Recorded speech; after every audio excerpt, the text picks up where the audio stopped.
Hello friends, welcome to our YouTube channel Edu World. तो friends, आज की class में करने वाले हैं एनटीपीसी सीबीटी 1 के लिए प्रैक्टिस सेट नंबर 4।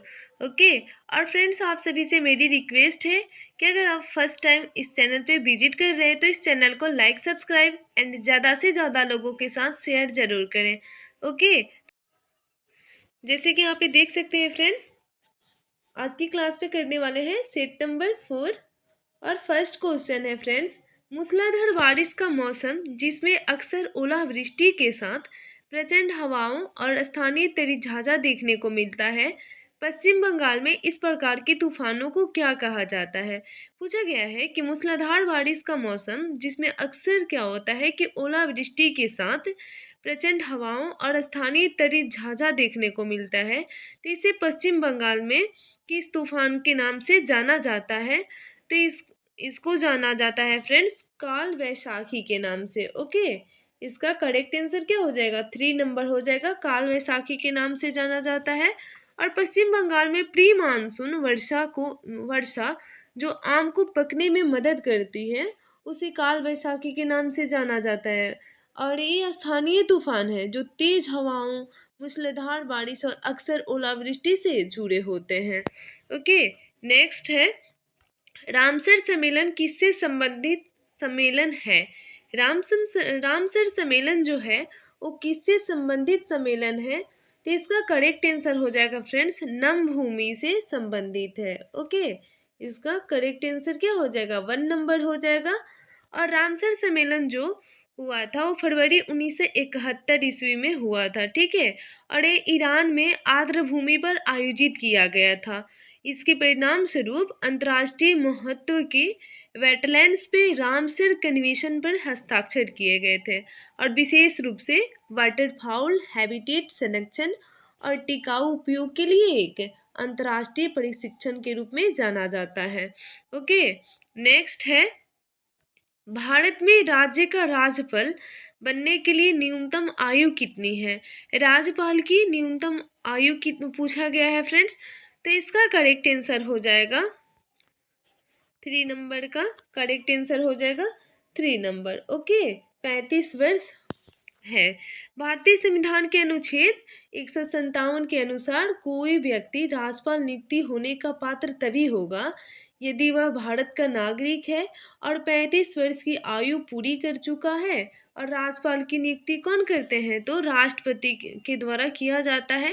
अरे 5 वर्ष की अवधि के लिए की जाती है, ये भी याद रखिएगा। ओके। नेक्स्ट है, निम्नलिखित में कौन सिख गुरु हरकिशन के उत्तराधिकारी थे? इसमें बतलाना है कि कौन से सिख गुरु जो है वो हरकिशन के उत्तराधिकारी थे। तो इसका करेक्ट आंसर हो जाएगा फ्रेंड्स गुरु तेग बहादुर थे। 2 नंबर इसका करेक्ट आंसर हो जाएगा। और ये 8वें गुरु हरकिशन थे जिनकी मृत्यु हो गई थी छोटी चेचक के संक्रमित होने के बाद इनकी क्या हो गई? मृत्यु हो गई। और इनके बाद गुरु तेग बहादुर को 1664 ईस्वी में सिख के 9वें गुरु के रूप में नियुक्त किया गया था। ठीक है। नेक्स्ट है, लॉर्ड कॉर्नवालिस को किसके लिए जाना जाता है? इसमें पूछा गया है कि लॉर्ड कॉर्नवालिस को किसके लिए जाना जाता है? तो इनको बंगाल की अस्थायी राजस्व व्यवस्था के लिए जाना जाता है। ठीक है। राजस्व व्यवस्था के लिए क्या है?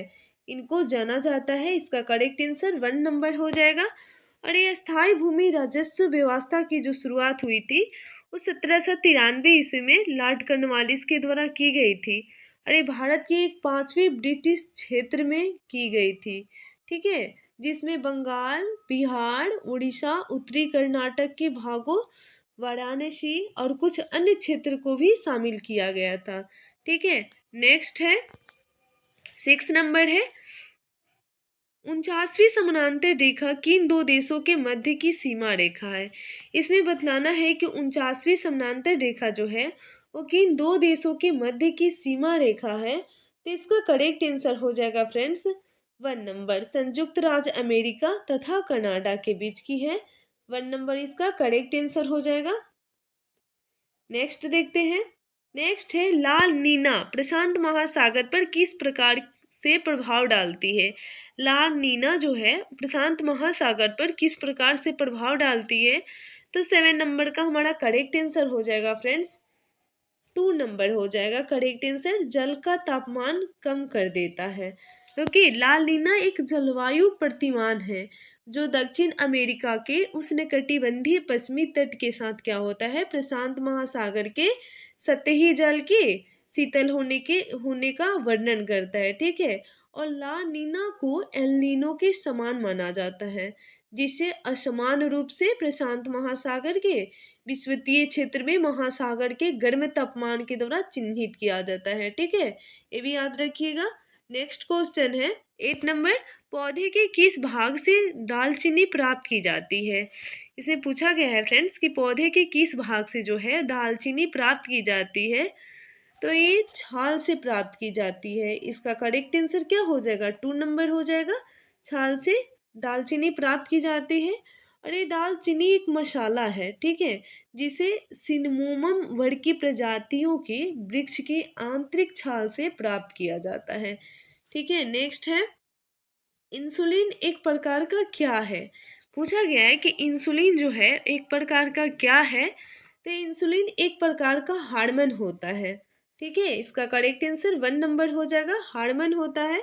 और इंसुलिन अग्नाशय द्वारा निर्मित एक हार्मोन है जो हमारे शरीर को ऊर्जा प्राप्त हेतु हमारे द्वारा ग्रहण किए गए भोजन में क्या होता है, विद्यमान कार्बोहाइड्रेट से शर्करा का उपयोग करने या भविष्य में प्रयोग करने हेतु ग्लूकोज को संचित करने की अनुमति देता है। ठीक है, और इंसुलिन हमारे ब्लड शुगर लेवल को बहुत अधिक होने से बहुत कम होने से भी रोकने में सहायता करता है। ओके, नेक्स्ट क्वेश्चन है निम्नलिखित में कौन मानव हृदय तक अशुद्ध रक्त पहुंचाता है? इसमें पूछा गया है कि कौन कौन मानव हृदय तक अशुद्ध रक्त पहुंचाता है? तो 10 नंबर का हमारा करेक्ट आंसर हो जाएगा फेफड़े की धमनियाँ। ओके, इसका करेक्ट आंसर हो जाएगा फ्रेंड्स 3 नंबर, फेफड़े की धमनियाँ। और फुफ्फुसीय परिसंचरण में फुफ्फुसीय धमनी एक धमनी है जो ऑक्सीजनीकृत रक्त को हृदय के दाएं पक्ष से फेफड़े तक पहुंचाती है। ठीक है, और फुफ्फुसीय धमनियां अधिकांश धमनियों की तुलना में विशिष्ट है, क्योंकि क्या होता है कि अधिकांश धमनियां ऑक्सीजनीकृत रक्त को शरीर के अन्य भागों तक पहुंचाती है, जबकि क्या होता है कि फुफ्फुसीय धमनियां जो होती है बी ऑक्सीजनीकृत रक्त को फेफड़े तक पहुंचाती है, और ऑक्सीजन की प्राप्ति के बाद ऑक्सीजन की मात्रा वाले रक्त को फुफ्फुसीय शिराओं द्वारा वापस हृदय तक पहुंचाया जाता है। ओके, नेक्स्ट क्वेश्चन है 11 नंबर, ऊपर से देखने पर पानी की टैंक जो होता है उथला क्यों दिखाई देता है?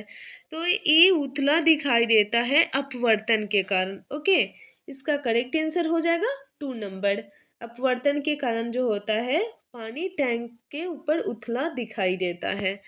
नेक्स्ट है लाल तथा हरे रंग के मिश्रण में कौन सा रंग प्राप्त होता है? लाल तथा हरे रंग के मिश्रण से कौन सा रंग प्राप्त होता है फ्रेंड्स? तो ये प्राप्त होता है पीला। इसका करेक्ट आंसर क्या हो जाएगा, 2 नंबर हो जाएगा, पीला रंग प्राप्त होता है। और लाल, हरा और नीला जो है वो प्राथमिक रंग है। ठीक है, और अन्य सभी रंगों को इनमें निर्मित किया जा सकता है। क्या है कि अन्य सभी रंगों को इनसे निर्मित किया जा सकता है। जब लाल और हरे रंग को मिश्रित किया जाता है तो पीले रंग का निर्माण होता है, और जब लाल और नीले रंग को मिलाया जाता है तो किस रंग का निर्माण होता है? तो मैजेंटा रंग का निर्माण होता है। और नीले और हरे रंग को मिलाने से सयान या हरे नीले रंग का निर्माण होता है। ठीक है, नेक्स्ट क्वेश्चन है एक ऊष्माशोषी प्रतिक्रिया क्या होती है? पूछा गया है कि एक ऊष्माशोषी प्रतिक्रिया क्या होती है? तो ये प्रतिक्रिया जिसमें ऊष्मा अवशोषित होती है। ओके, इसका करेक्ट आंसर क्या हो जाएगा, 2 नंबर हो जाएगा, प्रतिक्रिया जिसमें ऊष्मा क्या होती है, अवशोषित होती है। ठीक है, नेक्स्ट क्वेश्चन देखते हैं।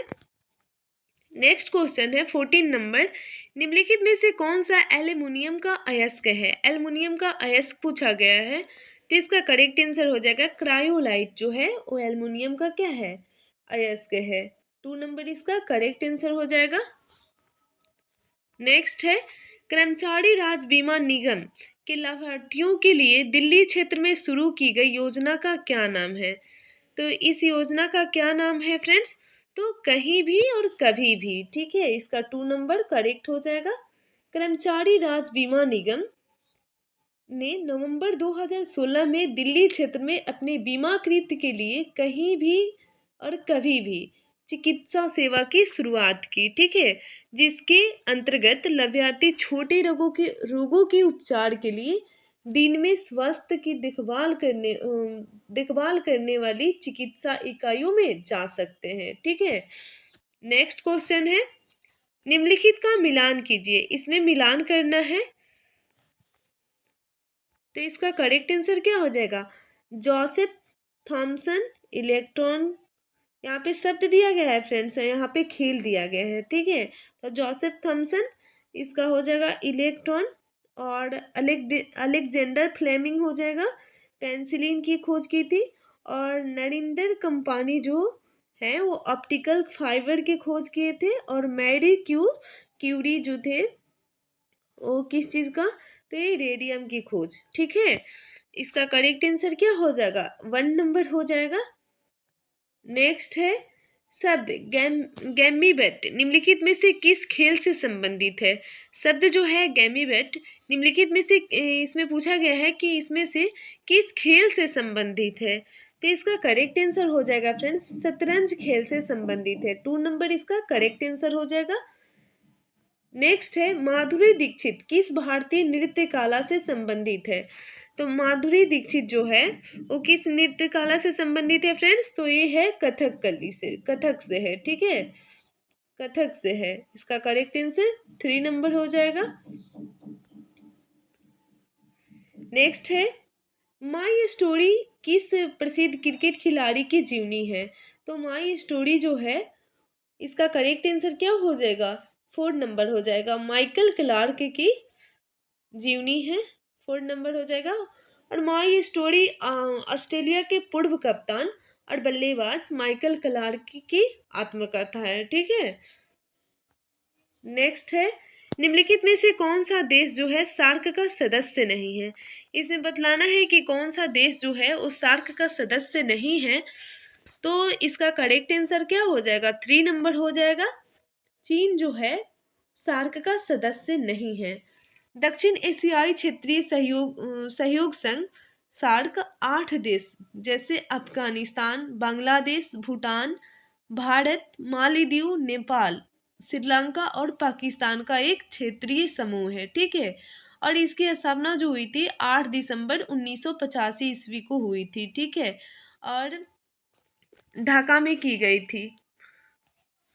नेक्स्ट देखते हैं पदार्थ जो आमतौर पर स्वाद में कड़वे होते हैं तथा छूने पर साबुन से प्रतीत होते हैं क्या कहलाते हैं? पूछा गया है कि पदार्थ जो आमतौर पर स्वाद में कड़वे होते हैं तथा छूने पर साबुन से प्रतीत होते हैं क्या कहलाते हैं? तो ये क्षारक कहलाते हैं, ठीक है। इसका करेक्ट आंसर क्या हो जाएगा? 2 नंबर हो जाएगा। क्षारक कहलाते हैं। और क्षारक वे पदार्थ होते हैं जिनका स्वाद कड़वा होता है और ये स्पर्श में साबुन जैसे चिकने होते हैं, ठीक है। और रासायनिक भाषा में क्षारक वे धात्विक यौगिक या मूलक है जो अम्ल से अभिक्रिया करते हैं और उन्हें उदासीन भी कर देते हैं, ठीक है। नेक्स्ट क्वेश्चन देखते हैं। नेक्स्ट क्वेश्चन है 22 नंबर कुछ समय के लिए खुले में छोड़े गए लोहे के एक टुकड़े पर भूरे रंग की झिल्ली के रूप में अर्जित पदार्थ क्या कहलाते हैं? तो ये जंग कहलाते हैं, ठीक है। इसका करेक्ट आंसर क्या हो जाएगा? 1 हो जाएगा। जंग कहलाते हैं। नेक्स्ट है सेल्यूलोज किसका एक बहुलक है? इसमें बतलाना है कि सेल्यूलोज जो है किसका एक बहुलक है। तो इसका करेक्ट आंसर क्या हो जाएगा? 23 का 3 नंबर हो जाएगा। ग्लूकोज का बहुलक है, ठीक है। 3 नंबर इसका करेक्ट आंसर हो जाएगा। और सेल्यूलोज से ग्लूकोज इकाइयों का एक लंबी श्रृंखला या बहुलक होता है क्योंकि सेल्यूलोज एक शर्करा मोनोमर से बनाया जाता है, ठीक है। और इसे पॉलीसेकेराइड भी कहा जाता है। सेल्यूलोज हरे पौधे की प्राथमिक कोशिका का एक महत्वपूर्ण संरचनात्मक अवयव भी है। ठीक है, नेक्स्ट क्वेश्चन देखते हैं। धुएं तथा कोहरे से बनी वातावरण में मोटी कोहरे की तरह परत क्या कहलाती है? धुएं तथा कोहरे से बनी वातावरण में मोटी कोहरे की तरह परत जो है क्या कहलाती है? तो ये धुंध कहलाती है। इसका करेक्ट आंसर क्या हो जाएगा? 1 नंबर हो जाएगा, धुंध कहलाती है।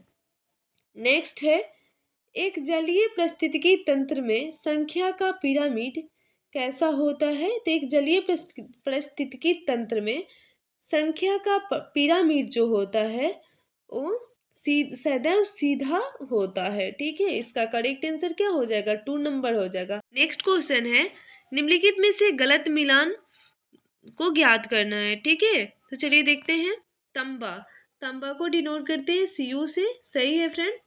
सोना को An से नहीं, Au से करते हैं। ठीक है, और पाड़ा जो होता है, पाड़ा को Hg से करते हैं। ठीक है, ये भी गलत है। और प्लेटिनम को Pt से करते हैं, सही है। चांदी को Ag से करते हैं, ये भी सही है। यानी कि इसका करेक्ट आंसर क्या हो जाएगा?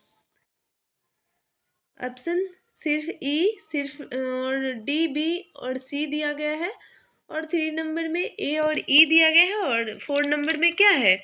सिर्फ सी दिया गया है। यानी कि इसमें ऑप्शन के अकॉर्डिंग इसका करेक्ट आंसर क्या हो जाएगा? 4 नंबर हो जाएगा, सिर्फ सी।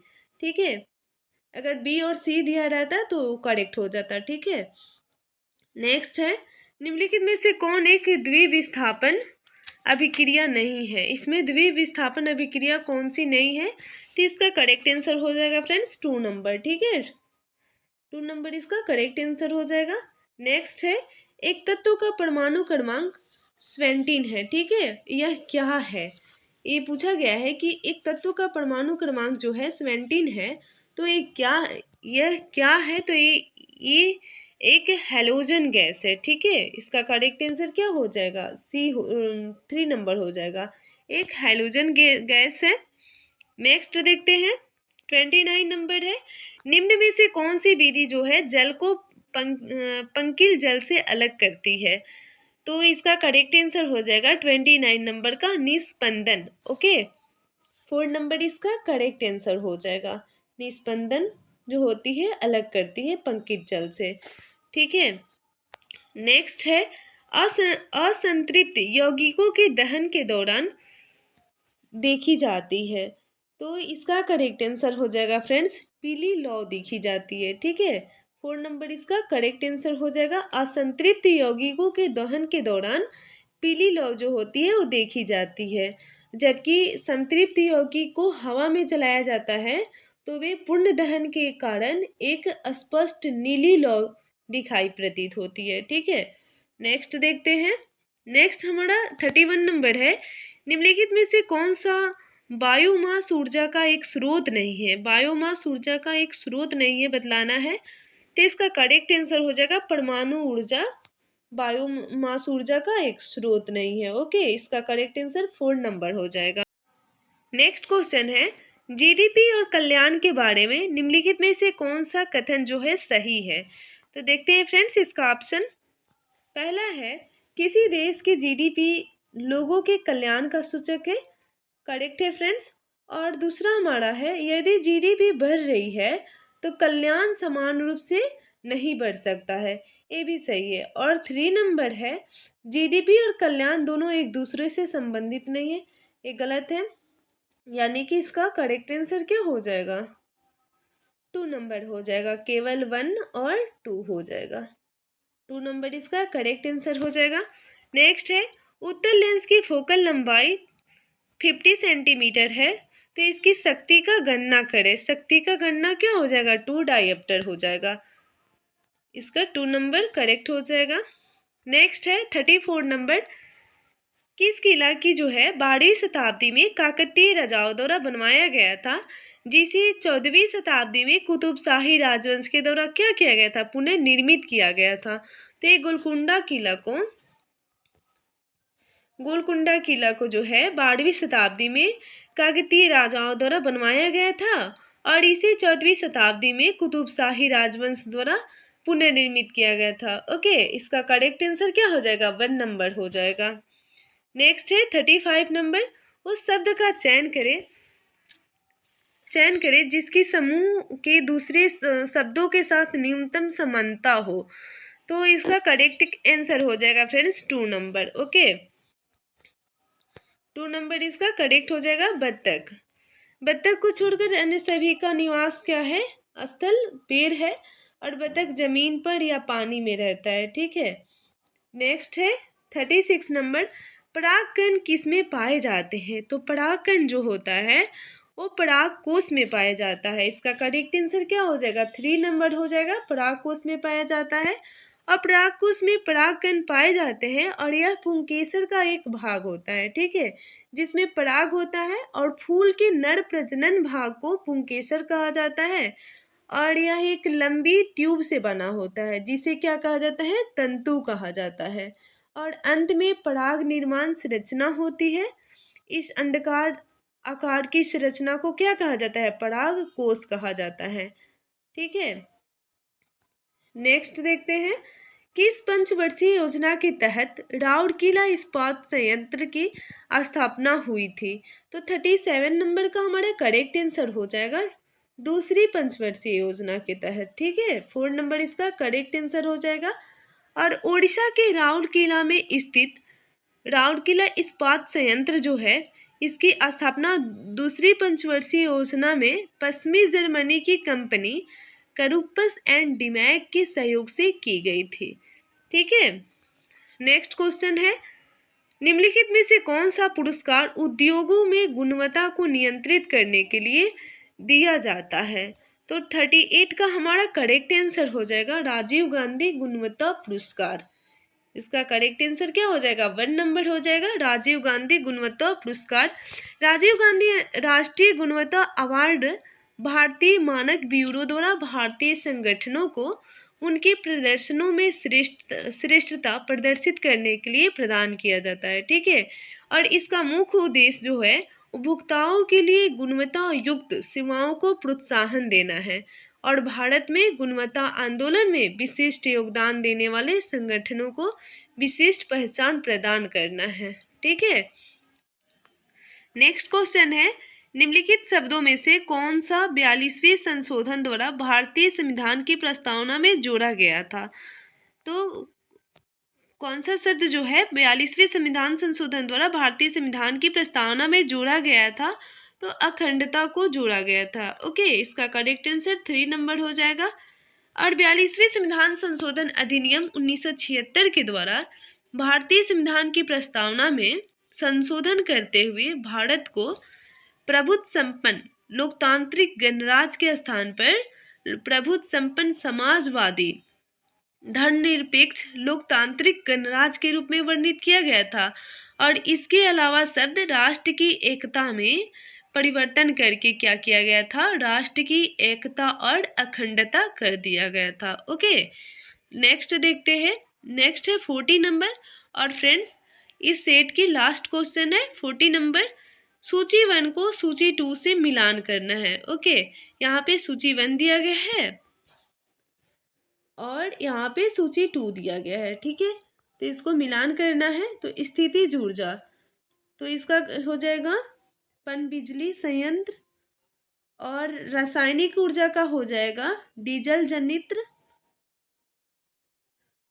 और गतिज ऊर्जा का हो जाएगा पवन चक्की, और लास्ट है विकिरण ऊर्जा, इसका हो जाएगा सौर तापीय। ठीक है, यानी कि इसका करेक्ट आंसर हमारा क्या हो जाएगा? 4 नंबर हो जाएगा correct answer. Okay, thanks friends.